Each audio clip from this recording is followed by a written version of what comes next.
কুমিল্লায় গত ২ দিনের ব্যবধানে ৫ গুণ বেড়েছে লেবু, শসা, বেগুন, বিভিন্ন পণ্যসহ মাংসের দাম।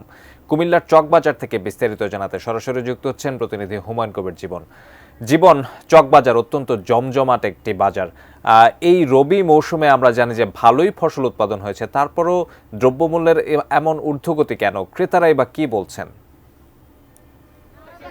জি ধন্যবাদ। আমি এই মুহূর্তে আছি কুমিল্লা চকবাজার এলাকা, কুমিল্লার সবচেয়ে বড় বাজার এই চকবাজার এলাকায়। এখানে এসে যেটি আমরা দেখেছি যে আপনি জানেন যে পবিত্র মায়ের রমজান কাল থেকে শুরু হচ্ছে এবং এই রমজানকে ঘিরে কিন্তু কাঁচা বাজারের সব ধরনের যেমন লেবু, বেগুনি এবং যে শশা রয়েছে সেখানে কিন্তু দাম বেড়েছে কয়েক গুণ। আমরা দেখেছি যে আসলে গত ২-১ দিন আগে যে শশার দাম ছিল ৩০ থেকে ৪০ টাকা, সেই শশা এখন বিক্রি হচ্ছে প্রতি কেজি প্রায় ১০০ থেকে ১৫০ টাকা পর্যন্ত বিক্রি হচ্ছে। এবং যেটি আমরা দেখেছি যে লেবু প্রায় ৪০ টাকা হালি বিক্রি হতো, সেই লেবুর দাম এখন ৮০ থেকে ১২০ টাকা দরে বিক্রি হচ্ছে। তো অন্যদিকে আমরা মুদি দোকানদার যারা রয়েছেন তাদের সাথেও আমরা কথা বলেছি, সেখানেও কিন্তু আমরা দেখেছি যে ছোলা, ডাল সেখানেও কিন্তু আসলে কয়েক গুণ দাম বেড়েছে। যেমন ছোলার দাম বিক্রি হচ্ছে ১২০ থেকে ৩০ টাকা প্রতি কেজি বিক্রি হচ্ছে আমরা জেনেছি।